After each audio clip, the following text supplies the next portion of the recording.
À la une de l'actualité, à 24 heures du lancement de la fête des Lumières, le dispositif de sécurité a été dévoilé aujourd'hui. 3 périmètres sanitaires mis en place en presqu'île, à la Tête d'Or et au parc Blandan. Le port du masque sera obligatoire dans ces zones. Il sera également interdit de consommer des produits alimentaires et des boissons. On vous détaille ce dispositif dès le début du journal.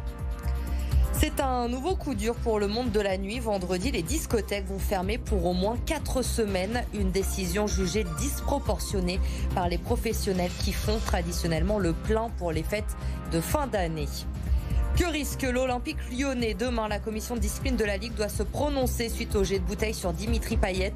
Alors qu'en attendant, Lyonnais et Marseillais s'opposent sur ce qu'il s'est passé en coulisses et que l'arbitre dénonce des pressions de la part de Jean-Michel Aulas.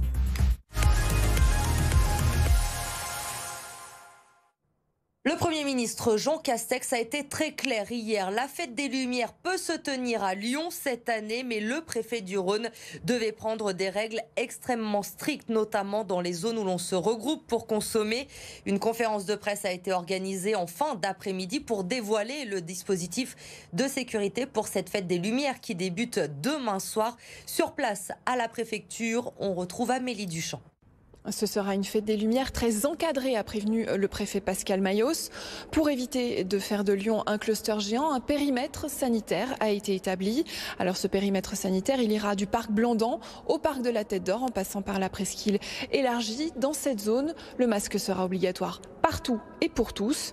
Et puis cette année, pas de crêpes ou de vin chaud à emporter. Les commerces ambulants sont tout simplement interdits, de même que la consommation d'alcool ou la vente d'alcool à emporter. Il sera également interdit de manger quoi que ce soit ou de boire quoi que ce soit dans tout ce périmètre. Le but, c'est que le public enlève son masque le moins possible. Une zone sera tout de même réservée à la consommation de boissons ou alimentaires. C'est la place Maréchal Lyotet dans le 6e, mais la jauge sera limitée à 1500 personnes et elle ne sera accessible que sous contrôle du pass sanitaire. Tout sera donc fait pour que la fête reste populaire mais sécuritaire, assure le préfet Pascal Mayos. Écoutez-le au micro de Lola Colomba. L'important dans ce sujet, c'est à la fois de prendre toutes les mesures et d'en appeler au sens des responsabilités. Nous rappelons que par rapport à l'année dernière, il y a un immense changement, c'est la vaccination. Donc vaccination, respect des gestes barrières, dont le port du masque et présentation du pass sanitaire, c'est cela aussi la façon d'apprendre à vivre avec ce virus.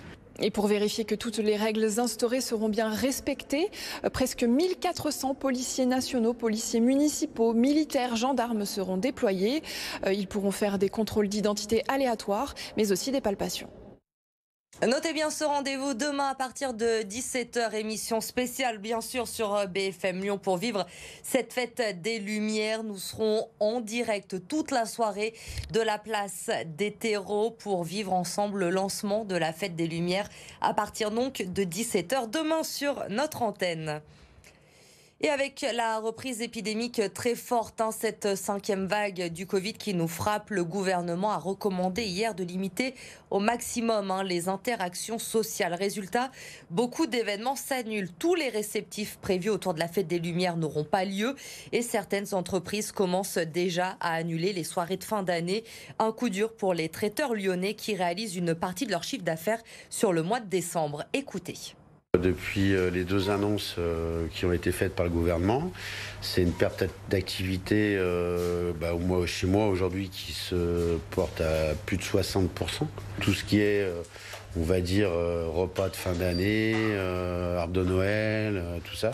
Donc tout le monde a annulé par principe de précaution, tout simplement. Et ça fait que s'accélérer et ça sera sur décembre et ça sera sur janvier aussi. Parce que janvier, c'est une grosse période aussi où on a des vœux, où on a plein de choses au niveau de l'entreprise, des communes et tout ça. Et là, tout s'annule. Mais il va falloir qu'il se passe quelque chose parce qu'autrement, demain, notre métier de traiteur pur va disparaître. Disproportionné, scandaleux, les professionnels de la nuit ne comprennent pas la décision prise hier par le gouvernement. À partir de vendredi, les boîtes de nuit vont fermer pour au moins 4 semaines, alors qu'aucune nouvelle mesure n'ont été annoncées pour les bars et pour les restaurants. Lauriane Pellao et Damien Charton. C'est l'annonce du Premier ministre qui a le plus marqué les jeunes lyonnais. Ce vendredi, et pour au moins 4 semaines, les boîtes de nuit devront baisser le rideau. On commence à retrouver une vie normale et il y a de plus en plus de cas autour de nous, donc on s'y attendait, oui. Mais c'est pas pour autant que ça nous fait pas du mal. C'est dommage pour nous, mais peut-être que c'est un mal pour un bien au final. Une mesure qui prive des festivités de fin d'année. Ce gérant de boîte de nuit a dû annuler 4 grosses soirées événements, dont celle du Nouvel An. C'est un coup de massue pour toute la profession. On apprend ça, on s'y attendait pas du tout. C'est toujours notre profession qui est visée en premier, alors qu'on sait que c'est une population plutôt jeune. On leur a demandé de se vacciner, ils sont tous vaccinés pour pouvoir justement entrer dans le lieu. Donc on demande même aux clients de faire tous ces efforts. Et résultat, pour être entre guillemets puni à la fin, tout le monde doit faire des efforts. Et aujourd'hui, on a l'impression qu'il n'y a qu'une profession qui fait des efforts. Dans cette discothèque, le temps s'est arrêté. Donc là, on est totalement à l'extérieur. On pourrait avoir une ventilation optimale, mais non, on est obligé de fermer sous prétexte qu'on est une discothèque. Après avoir pleinement repris leur activité en embauchant près de 40 salariés, c'est la désillusion. C'est pas nous les plus dangereux. Ça commence à être dur psychologiquement, physiquement et puis financièrement. On sait de nouveau plus où on va alors qu'on a de nouveau recruté. D'être reparti quelques mois et de nouveau reprendre un coup d'arrêt, c'est dur. Honnêtement, c'est dur. Les propriétaires de boîtes de nuit s'inquiètent que cette fermeture dure. Ils espèrent une reconnaissance et un soutien financier de l'État. Justice, la Cour d'appel a confirmé aujourd'hui la condamnation d'EDF dans l'affaire de la fuite à la centrale du Bugey. Il s'agit là de sa 3e condamnation après déjà des incidents du même type en 2013 et 2018. EDF écope d'une amende de 3 000 € et devra également payer 1 000 € aux parties civiles. Écoutez Charlotte Mijon, la porte-parole de l'association Sortir du nucléaire, partie civile, au micro d'Hugo Français. Pour nous, c'est une bonne chose. C'est une bonne chose parce qu'une impunité dans cette affaire aurait été inacceptable.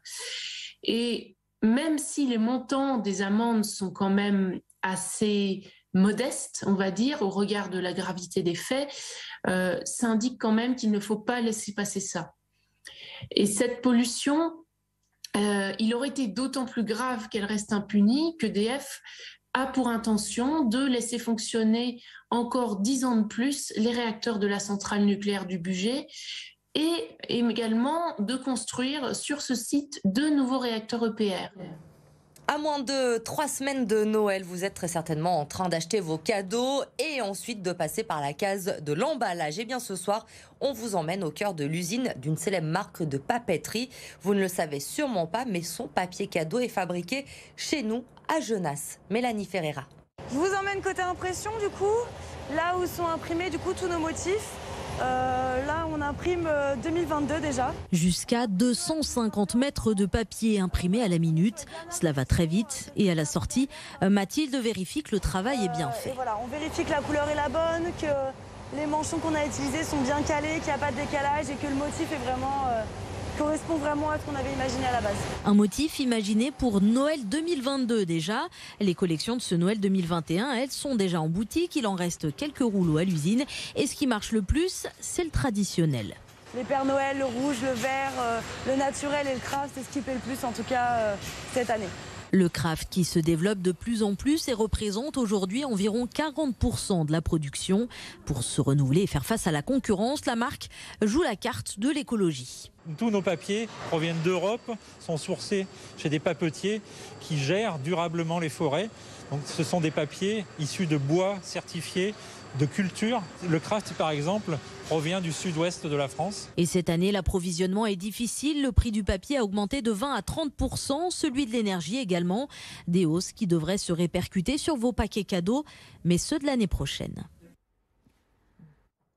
L'Olympique lyonnais sera fixé demain. La commission de discipline de la Ligue doit rendre sa décision suite aux incidents lors du match entre l'OL et l'OM. Plusieurs versions s'affrontent, vous le savez. Alors que risque réellement l'OL? Du huis clos, un retrait de points ou encore match perdu? Élément de réponse avec Julie Yalap. L'Olympique lyonnais va enfin savoir. Les incidents survenus au Groupama Stadium face à Marseille ont déjà valu un huis clos total au club rhodanien purgé face à Reims mercredi dernier. Si l'option de l'amende semble peu probable, d'autres sanctions sont envisagées par la commission de discipline de la LFP à l'encontre de l'OL. Donc il y aurait potentiellement un deuxième match à huis clos qui serait celui du 22 décembre face à Metz. Et puis on peut évoquer un point avec sursis. Concernant le match qui pourrait être rejoué, l'OM souhaite voir son rival perdre sur tapis vert. Les Marseillais évoquent images à l'appui d'autres projectiles lancés ainsi que des chants hostiles à Dimitri Payet, remettant en cause la défense lyonnaise de l'acte isolé. Quand c'est un acte isolé, on peut punir la personne. Et c'était le cas dans ce cas-là avec ces 400 caméras qui ont tout de suite repéré la personne qui a été évacuée, exfiltrée en 20 minutes et derrière jugée 2 jours après. Le rapport de Rudy Buquet pèsera aussi dans la décision de la Ligue. L'arbitre de la rencontre y dénonce notamment des pressions du président lyonnais dans les couloirs du Groupama Stadium. L'OL craint de servir d'exemple car depuis le début de la saison, les débordements dans les stades se succèdent. Les sanctions sont jugées insuffisantes par la classe politique qui souhaite endiguer définitivement le problème. Sous pression, la Ligue se sait scrutée et pourrait donc se montrer plus ferme sur le sujet.